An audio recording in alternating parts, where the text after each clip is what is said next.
Magandang araw po sa ating lahat. Tayo pong lahat ngayon ay nasa Old Testament survey na at mag-aral po tayo ng 1st and 2nd Chronicles. Sa wikang Hebreo, ito po ay Eve Hayamim. Okay, so puntahan po natin ang ating overview about sa Chronicles, the Book of Chronicles.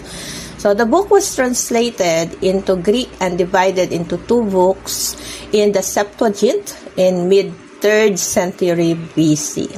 So Ezra returned to Jerusalem in 457 BC, although the temple had been rebuilt in 520 to 515 BC. So matagal nang na-rebuild yung temple bago pa man bumalik itong si Ezra sa Jerusalem. So, kung titignan natin, no, yung date na nakalagay dyan, ito ay during the time na sila ay na-conquered ng Babylonian. Okay, so who is the author? The author of Chronicles is anonymous. So, Jewish tradition, supported by some scholars, attributes the work to Ezra. So, hindi man kilala kung sino talaga yung original author neto. However, maraming nagsasabi ng mga Bible scholars, especially the Hebrew one, ang sabi nila ito ay originally authored by Ezra. However, many modern scholars refers the author as the chronicler, believing the books are compilation of various sources edited by a post-exilic editor or group of editors. The text itself does not name an author. Okay? So, malinaw po ba sa atin na additionally, no, hindi man kilala kung sino talaga yung tunay na author, pero ipinakikilala po ng mga scholars, ng mga Hudyo, na si Ezra ang sumulat nito. Pero sa mga modern scholars, sabi nila ito raw ay compilation ng mga iba't ibang author like Ezra and other authors. Okay, now let's go to the origin of the book. Originally, a single volume in Hebrew Bible provided a theological retelling of Israel's history from Adam to the return from Babylonian exile. So, originally, ang book ng Chronicles ay kasama dito yung Ezra and Nehemiah. So, magkaisang libro lang sila. Ang Chronicles, ang Ezra at ang Nehemiah ay iisang libro. Kaya lang ito ay noong naisalin na at na-translated na, ipinaghiwalay yung Chronicles doon sa Book of Ezra and sa Book of Nehemiah. Pero ang original na ito, iisa lang talaga silang libro. Kumbaga nasakop siya ng isang libro, kagaya ng Bible, no? May iba't ibang mga books diyan na nakapaloob, pero iisa lang tinawag itong Bible. So sa Chronicles naman, originally, ito ay isang libro lang kasama ang Ezra and Nehemiah. At nahiwalay na lang ito noong 457 BC. Okay. So it is a complete history of Jews from Adam to return to Jerusalem after being captives by Babylon. Nehemiah came to Jerusalem with authority from the king of Persia to serve as governor and lead the restructure of the wall of Jerusalem. So, sino yung sumulat? Base sa mga Hudyo, ito ay si Ezra. At si Ezra, dahil interested siya, no, doon sa religion ng mga Hudyo, bagamat si Ezra ay hindi siya or half Hebrew at half na foreigner siya. So, si Nehemiah ay isang leader ng Israel at sinusulat niya kung ano yung nangyayari sa panahon ni Nehemiah. At sa sobrang interested ni Ezra, sinulat niya yung pagre-rebuild or pagre-restructure ng Wall of Jerusalem by the leadership of Nehemiah. In most English Bibles, Chronicles comes right after the book of Samuel and King. So, kung mapapansin niyo po sa Bible, after ng 1st and 2nd Samuel, 1st and 2nd Kings comes the book of Chronicles. Pero sa original neto, dapat nasa pagtatapos ng history ng libro or ng aklat, ng scripture, ang Chronicles dapat. Kasi ito yung pinaka-summary ng history ng mga Hudyo after na sila ay makonquer ng Babylonian at umuwi na sa Jerusalem. So, ito ay kabuuan, no? From the beginning, from Adam up to the exile, up to the back to Jerusalem and rebuilding of the wall and the restructure of the temple. So Chronicles is the very last book because it summarizes all the Jewish scripture, as I have said earlier. It begins with the first word Adam, the name of the first human character in the beginning of scriptures, and it goes all the way through the last paragraph announcing the return of Israel from exile. Okay, the key themes. Ano ang key themes ng Chronicles? Saan umiikot ang Chronicles? Ang pinag-uusapan sa Chronicles. Number 1 is genealogies. The books begin with extensive genealogies tracing the people's lineage from Adam to their contemporary period, affirming their continuity as God's chosen people. Pangalawa is the Davidic covenant. The covenant God made with David, promising to establish his family on the throne forever. So, may pangako ang Diyos kay Haring David. Ang sabi ng Diyos, i-establish ko sa iyong pamilya, sa lahi mo, especially, yung throne na magpahanggan. At ang ano nito, ang pinag-uusapan dito na pang walang hanggan, or panghabang panahon, is yung future Messiah, which is si Jesus Christ. So, mapapansin ninyo, dito sa Chronicles na itala, yung lahi lang, okay? Yung lahi lang na pinagmulan ng Messiah. From David to Solomon to other kings na mga sumunod. Okay? And then, worship and the temple. Chronicles has a strong priestly perspective. So dito sa Chronicles, makikita nyo talaga yung authority ng mga priests sa loob ng templo. At nagsimula yung authoritative ng mga priests pagdating sa tao. Okay? So, focusing heavily on the construction of the temple, the organization of the priesthood, and the importance of worshiping God in the proper way in Jerusalem. So, dito na yung mga rituals, yung mga ceremonials, no? Sinimulan na. And then, pang-apat is the hope for the future. The book include by pointing forward to a future hope, encouraging the post-exilic community to see their past as a source of hope for the fulfillment of God's promises. Now, what is the structure of the Book of Chronicles? So, unahin muna natin yung First Chronicles. First Chronicles chapter 1 to chapter 9, genealogies of kings and priests. So, dito sa chapter 1 and 9, makikita nyo po yung lahi na pinagmulan ng mga hari na mga pinagmulan ng mga hari na kung saan ito din yung lahi ni Jesus Christ. And of course, yung mga priest, no? Yung mga pari sa loob ng templo. So, First Chronicles begin with the 9 chapters of genealogies, long list of names and family lines. While you read this, you may think that it's all very boring. Nakaka-boring talaga kasi napakadaming names na nabanggit dyan. Halos hindi mo na nga matrace kung sino yung mga magkakasunod na lahi. Which is kind of true, but these chapters are actually really important. Through them, the author is summarizing the entire Old Testament storyline by naming all the key characters. So, dito, malinaw na malinaw in-explain yung mga hari, no? Sino yung mga nagrebelding hari, anong ginawa nila, at sino din yung mga hari na nagsimula ng muling pagbabalik ng mga Israelites doon sa ating Panginoon. Kasi nagkaroon ng apostasy. Ano yung apostasy? Pagtalikod sa ating Diyos. Okay? So, the author has shaped this genealogies to emphasize two particular lineage connected to the two main themes. The first is the line of the promised Messianic King. Lots of space is dedicated to tracing the line of Judah leading to the King David, to whom the Messianic promise was given.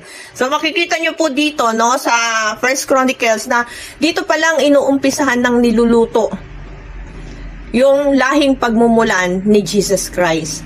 That line is then traced forward the author's own day. The other family line that gets a lot of emphasis is that of the priesthood, the descendants of Aaron who worked in the Jerusalem temple. So, dito makikita nyo, yung Levita, sila lang yung binigyan ng karapatan ng Diyos na maging lahi ng mga pari.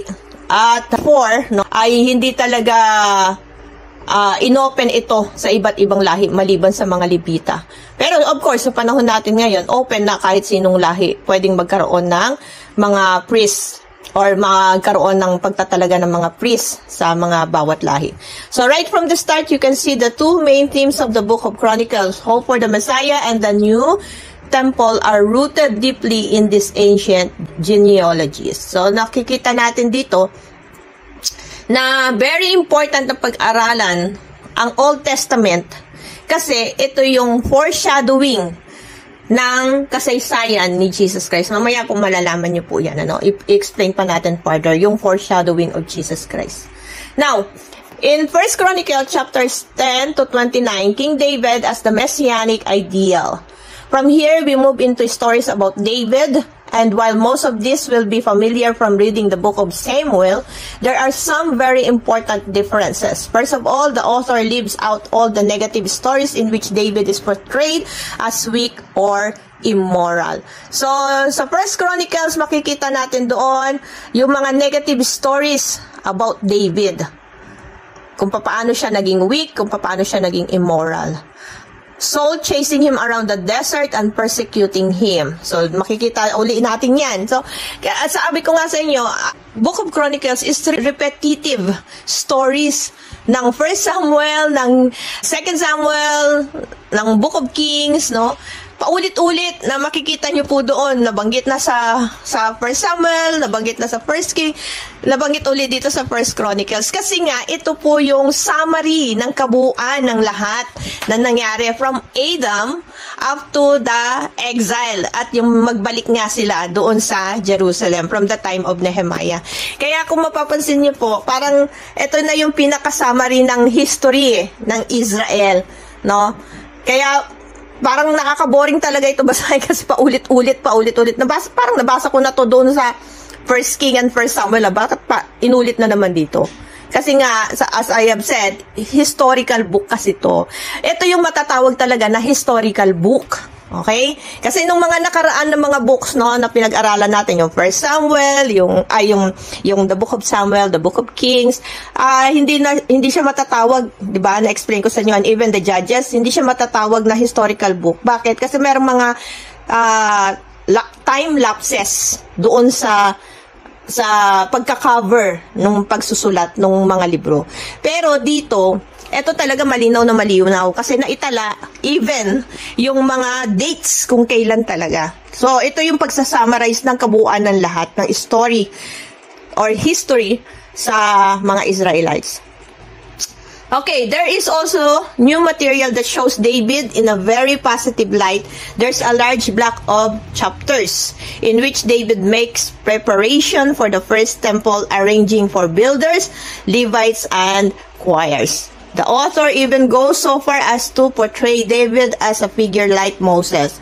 God gives David the plans for building the temple just as he had plans to Moses for the tabernacle. So, dito makikita niyo po talagang specific na itinala, no, sa Book of Chronicles yung lahat ng mga materyales na gagamitin at kung sino ang magbi-build sa wall, no, kung meron mga stairs sa bawat rooms, etc., no? Okay, next. The author of Chronicles definitively highlights the fact that neither David, Solomon, nor any of the kings from that line were the Messianic king. But when that Messiah does come, he will be a king like the ideals David of this story. For the author, these classic stories of David from the past are really glimpses into the future kingdom of God. So, makikita nyo po dito, ini-explain, no, na sa Book of Chronicles, hindi doon nanggaling sa mga kings na naitala sa librong ito, yung Messiah. Although, galing sa lahi nila, pero hindi po mismong sila. Hindi si David, hindi si Solomon, hindi si Rehoboam, hindi si Josiah, hindi yung iba pang mga hari like Hezekiah, hindi sila yung tinatawag na Messiah. Kasi yung future Messiah is actually binigyan pa yan ng diin kung ano ang kanyang kahihinatnan by the proclamation of the prophets. Kasi yun yung sinabi ng Diyos sa mga propeta na ito yung mangyayari doon sa Messiah. Like yung mapapako siya sa krus, pahihirapan siya, duduraan, etc. etc. Okay? So, kaya dito sa Book of Chronicles, hindi pa talaga nagsimula yung tinatawag na Messiah. Kasi merong mga katuruan ng ibang mga Hudyo, no, na nangyari na or hinahanapan nila until now kung sino yung Messiah. Okay? Next, puntahan naman natin yung 2 Chronicles. Sa 2 Chronicles chapter 1 hanggang chapter 36, Judah's kings and an unfinished story. So, diyan umiikot yung usapin patungkol sa mga hari at yung hindi pa natatapos na istorya. As we continue to 2 Chronicles, we find a lot of overlap with 1st and 2nd Kings. As I have said, naikwento na sa 1st and 2nd Kings, naikwento uli sa 2nd Chronicles. But once again, there are a few key differences. Okay? Meron man, pero kukonte.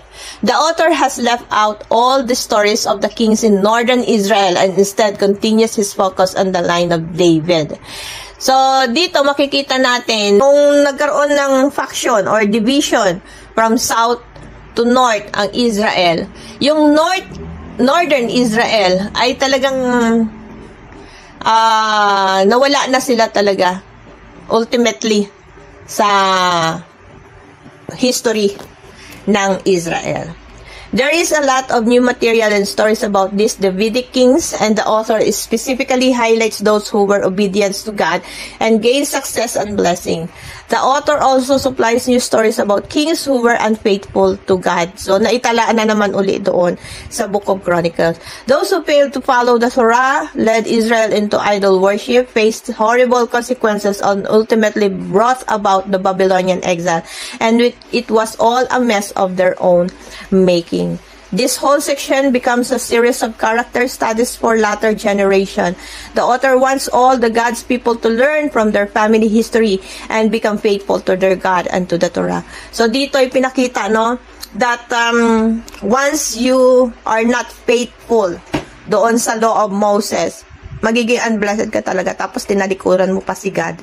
Magiging unblessed talaga yung buhay mo. Hindi lang ikaw, kasi ang sabi ng Lord, up to the 4th generation Kaya, nagpapatuloy sila, wala talagang pagtutuwid, kaya dumating sa punto na wash out talaga ang northern Israel. Okay? So, the book's conclusion is unique too. At the very end of the book, Cyrus, the king of Persia, tells the Israelites that they can return from exile and rebuild the temple in Jerusalem. He says, whoever there is among you of all his people, may be the Lord his God be with him, and let him go up. Now, ang question dito, yung hari ba ng Persia is nakakakilala kay Lord? Hindi po. Kaya lang, based on sa kanyang mga nauunawaan, ay intindihan at kung paano naging mabuting leader si Nehemiah, pinayagan po ng hari ng Persia na muling bumalik ang mga Hudyo doon sa Jerusalem. At siyempre, kilos din ng Panginoon yun kasi sabi ng Lord, ibabalik niya ang kanyang bayan sa Jerusalem. At doon tatawagin na sila talagang bayan ng Diyos. That's actually how the book ends, with an incomplete sentence. It's even more awkward in Hebrew than in English. Now, of course, the author knows about the first return from exile and the stories of Ezra and Nehemiah. So, sa pag-i-explain ng Hebrew, kakaiba sa pag-i-explain ng English, in English translation. Sa Hebrew, makikita mo talaga doon kung gaano kahigpit ang Diyos, gaano noong unang panahon, wala talagang mercy ang Diyos talaga patay kung patay. Kung hindi ka marunong sumunod sa Lord, wash out talaga, lahi mo Ganun talaga sa Old Testament, no? As in, walang grace na tinatawag. Kaya nga, nakakalungkot po ang mga tao nung unang panahon na alam na nga nilang ganun si God. Still, tinalikuran pa rin nila ang Lord. Kaya ayun, completely nawala sa history ang mga Northern Israel. This incomplete ending shows that the author's hope is set on yet another return from exile, when the Messiah will come to rebuild the temple and restore God's people. Mamaya po, explain ko pa yan.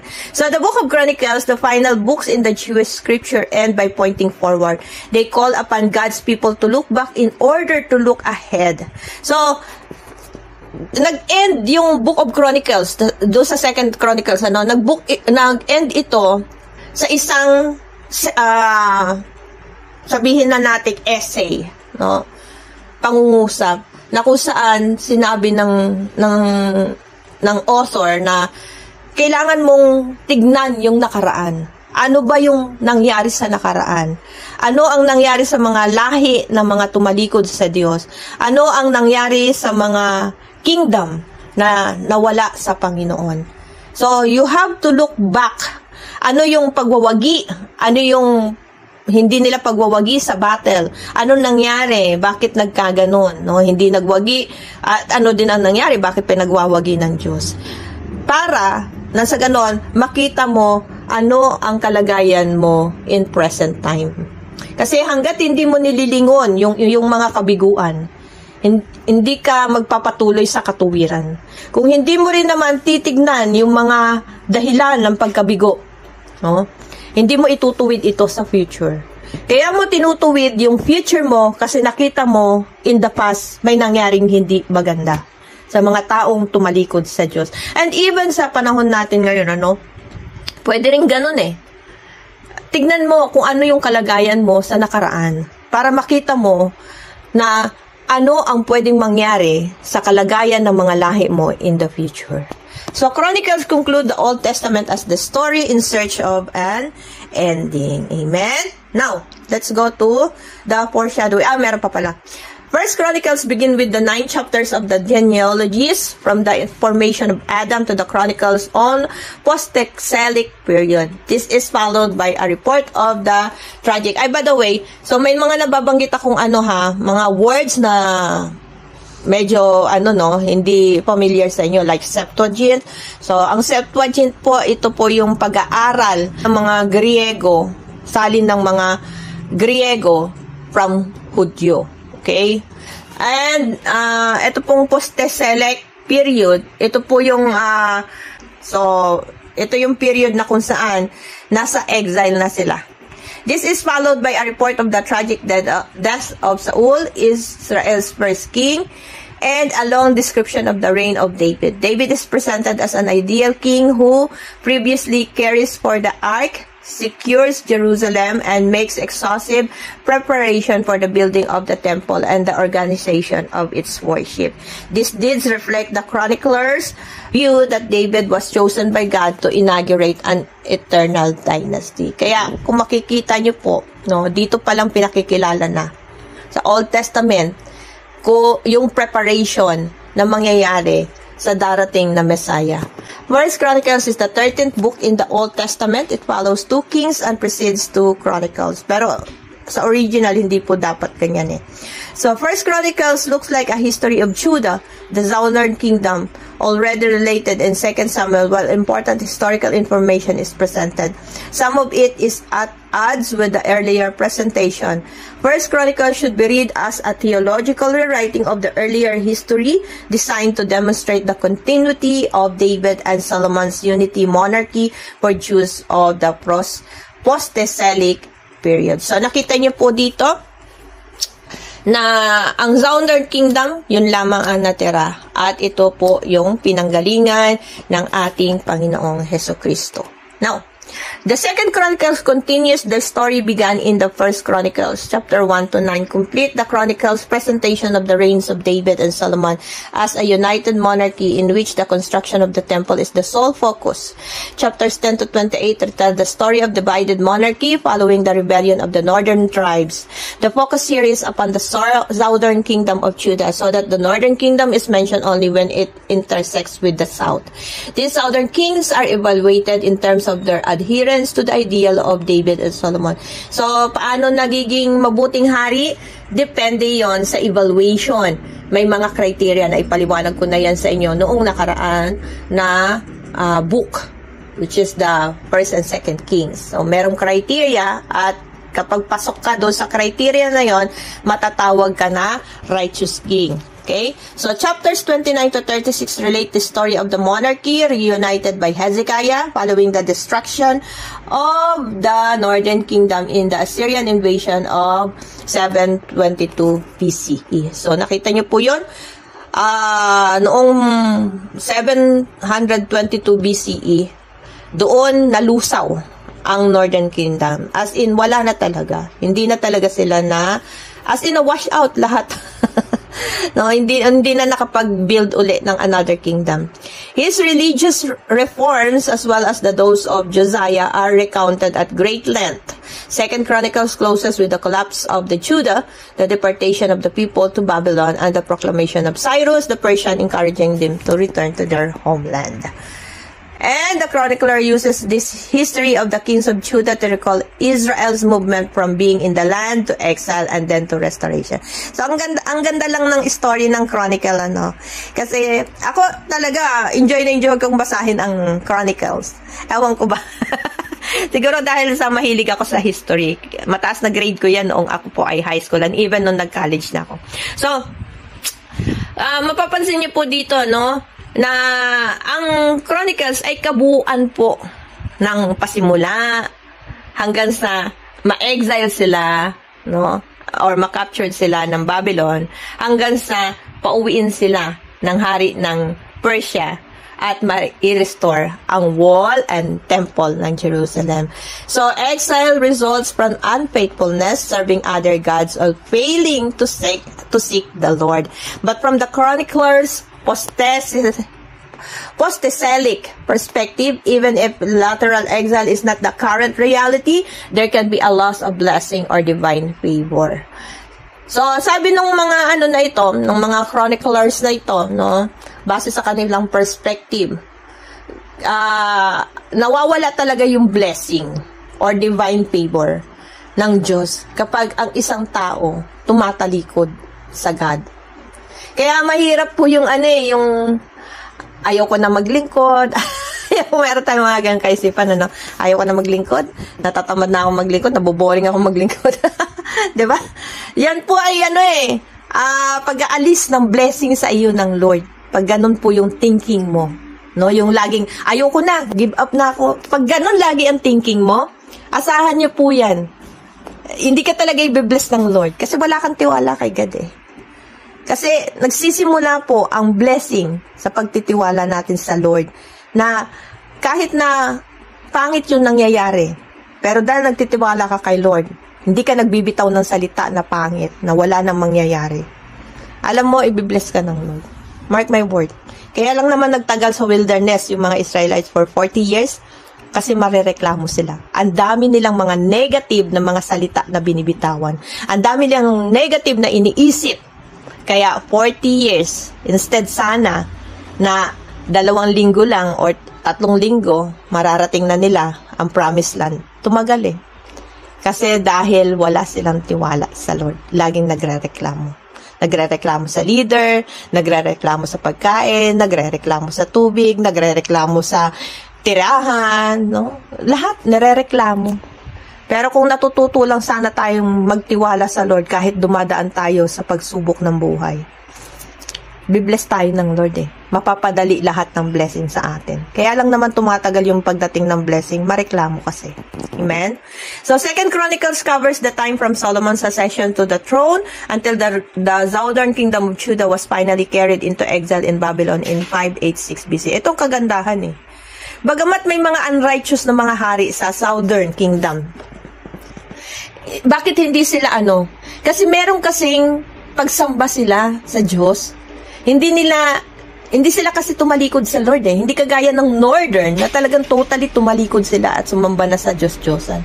Pero kasi sa southern, may mga unrighteous lang na hari. Hindi sa nakalimutan nila si God, kundi gumagawa lang sila ng mga unrighteousness. Pero yung pagsamba sa Diyos, alam pa rin nila, nandoon pa rin sila sa pagsamba sa Diyos. Nalimutan lang nila si Lord. Unlike sa northern, Talagang totally tumalikod sila sa Lord. So the focus of the book is on Judah, with the story of Solomon told from a religious perspective that omits his personal shortcomings and emphasizes his construction of the temple. The rest of the book recounts the history of Judah to the Babylonian exile through an evaluation of Judah's king according to their attitude toward worship as established in the reigns of David and Solomon. The northern king of Israel are omitted from this discussion since they do not worship at the Jerusalem temple. Nakita niyo po yun? And even sa history, hindi na itinala ang mga northern. Diba? Kumbaga, na-wash out na ngayon lahi mo, wala na ng kingdom na sumulpot diyan. Pati ba naman sa history, hindi ka pa naitala. Kung ano nangyayari sa'yo. Akalungkot yun, ano? As in, totally inabandon sila ng Lord. Kasi totally din naman, inabandon nila si God. So, anong gagawin ng Lord? Inabandon mo ko, di abandon din kita. Bakit? Sino ka ba? Tao ka lang ako, Diyos ako. Diba? So when the kingdom split under the rule of Rehoboam, Solomon's son, the Levites from all over Israel sided with Rehoboam and flocked to the Jerusalem to continue their priestly duties. But a cycle of righteousness and corruption characterized the throne. Some kings were completely evil, disregarding God's law and leading the people into sinful behavior. A few kings such as Solomon started off as righteous but fell away. Others strayed from repentance or repented, such as Manasseh. A few kings such as Hezekiah and Josiah. So, si Hezekiah, no, ito yung hari na kung saan binasa niya or nagkaroon siya ng reform doon sa mga Israel. Si Josiah naman, batang-batang hari na kung saan nakita niya yung libro, yung Torah na nawawala. At nung makita niya ito, pinunit niya ang kanyang damit at tinawag niya ang mga Levites para mag-fasting at humingi ng sorry kay God at binalik niya uli ang tao. So, throughout 2 Chronicles, faithfulness was rewarded. Betrayal, on the other hand, was judged by God.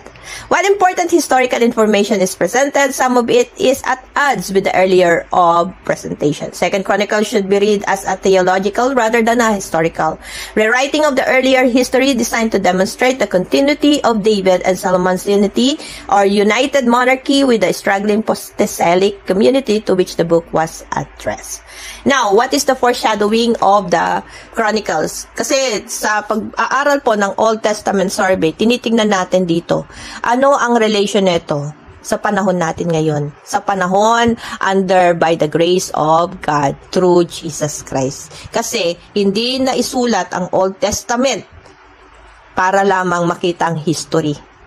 Isinulat ito para makita natin ano ang magiging future ng tao. Okay?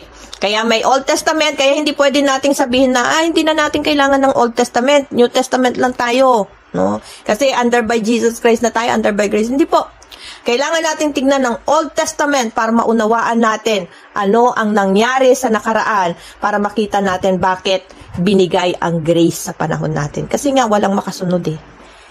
Kahit na maglagay na ng judge, propeta, hari, lahat na nilagay.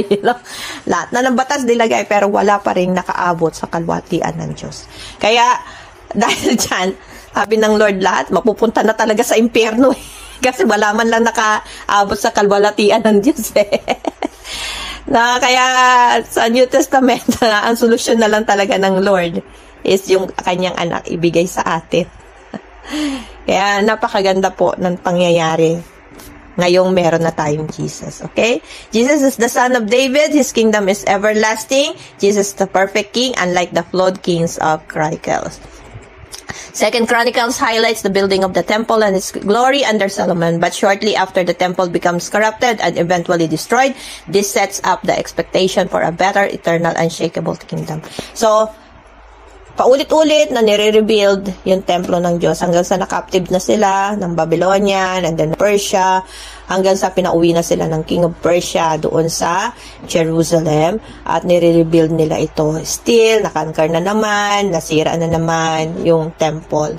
Kaya, ang sabi ng Lord, I will build upon this rock. Sino yung rock na tinutukoy yun? Si Jesus. I will build my church. Kaya nga sa ngayon, ang church na ang templo ng Diyos. Ang church po ay hindi building. Ang church ay composition ng mga mananampalataya na naniniwala kay Jesus Christ. Lagi niyo pong tatandaan yan. Kaya nga, ang sabi ng God, no, through Jesus Christ, may malaking gagawin ang Diyos sa buhay ng tao. Hindi na kagaya noon na doon kayo sasamba sa templo talaga, no? Pero ngayon, kahit saan na kayo nandoon, even sa platform po ng social media like us, no, virtual, ay tatawagin pa rin tayong church ni God because we, the body, this body is the temple of God. Kaya nga, dinestroy ng Lord yung templo eh. Di ba? Yung namatay si Jesus Christ, bumagsak po. Nahati yung veil. No? Yung malaking kurtina, nahati yun eh. Na nakakabit doon sa templo. Kasi, pinapakita ni Jesus Christ, tapos na yung building. Meron ng akong tinayo na bagong building, which is the church. Yung body of Christ. Amen? Now, Chronicles emphasizes Levites' priests' sacrificial worship, holiness in approaching God. This reveals Israel's need for a mediator and atonement rituals that were temporary and imperfect. So, sa Chronicles, in-emphasize kung gaano ka-importante ang pagtayo ng mga Levita at mga priest para maging holy ang tao. Now, sa panahon natin ngayon, pinapakita na doon pa lang sa Chronicles, ine-emphasize doon, dapat ang Levites, ang priest, ay holy. Kasi, once na hindi sila naging holy, nasisira din po yung pananampalataya ng tao. Sa panahon natin ngayon, Jesus Christ is the perfect priest. Kasi bakit? Hindi siya nagkasala na priest, na high priest. Hindi kagaya ng mga panahon noon. Si Aaron, nagrebelde. No, high priest yun, nagrebelde. Yung mga anak ng high priest, no, na nakalimutan ko lang yung high priest na yun. Nawala sa utak ko. So, yun, nagkasala. Diba? So, walang matino na priest eh. Pero sa panahon ni Jesus Christ, siya yung high priest na kung saan holy and acceptable to God. In relation to Jesus, he is found to be the great high priest. Mababasa natin yan sa Hebrew chapter 4 verse 14. He fulfills the sacrificial system once for all. He mediates a better covenant. The priesthood in Chronicles was a shadow. Jesus is the substance of being the high priest, the righteous high priest. Jesus brings people out of the exile of sin.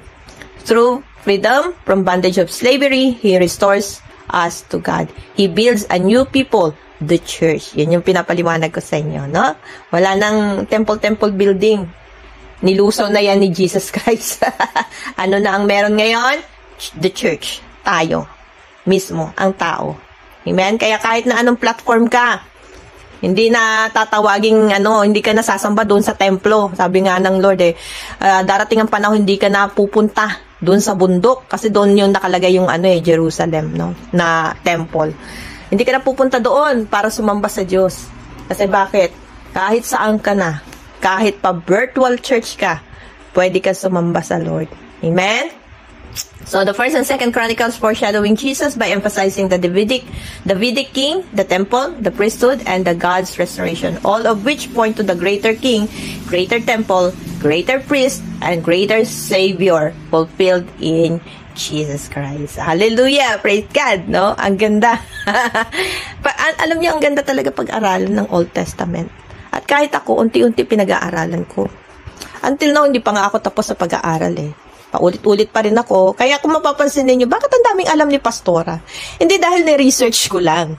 Kundi talagang inaaral ko ano nangyari sa history. Ano ang nangyari sa mga Israelites, no? Bakit sila napunta doon? Ano ang, sino yung mga kings na ito na talagang antitindi ng ginawa sa Panginoon? Like Ahab, no? Talagang nag-akay pa siya ng mga propeta para sumamba kay Baal. So, alam nyo, mga ganitong mga ganitong mga leaders na nag-aakay ng mga tao, kawawa yung mga tao eh. Kaya tinapos na talaga yan ng ating Panginoong Hesukristo eh. O, wala nang wala nang hari-hari, ako ang pinakahari sa lahat.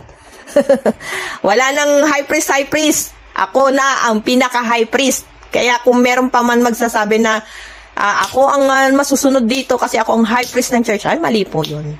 No? Kasi Jesus Christ is the only high priest na naitala sa Bible, na pinayagan ng Diyos. Lahat tayo servant ni God. Amen? Lahat tayo pantay-pantay lang sa paningin ng Diyos. Siya lang ang high priest. Siya lang ang pinaka-pinuno ng church. Wala nang iba. Amen? Kaya, yung mga nagmamalaki ng mga leader, hindi pwedeng ganun. Magpakumbaba tayo, mag-serve tayo sa mga tao. Ako po kahit na, alam mo yun, may mga pagkakataon na parang paulit-ulit kong pinakikinggan yung istorya ng kalungkutan ng isang tao. Sige, makikinig pa din ako, magbibigay pa rin ako ng payo, ipapanalangin ko pa din siya. Kasi nga, servant No? Servant leader Hindi lang tayo yung utos ng mga leader, kundi tayo yung tipo ng taong nakikinig din sa tao. At inaalam natin ano ang kalagayan ng buhay nila. Tapos pinapanalangin natin, nag-e-empathize tayo sa kanila, nilalagay natin yung ating sarili sa kanilang kalagayan upang maunawaan natin ang tao. Amen?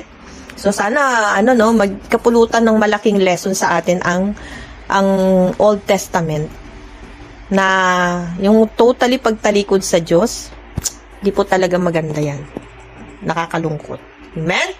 Okay, so thank you po sa ating lahat and God bless us all po. Ito na lang po yung ating lesson for today. So, yan lamang po and pray na patuloy po tayong i-bless ng Panginoon. God bless us all po and see you po sa mga susunod na lesson natin.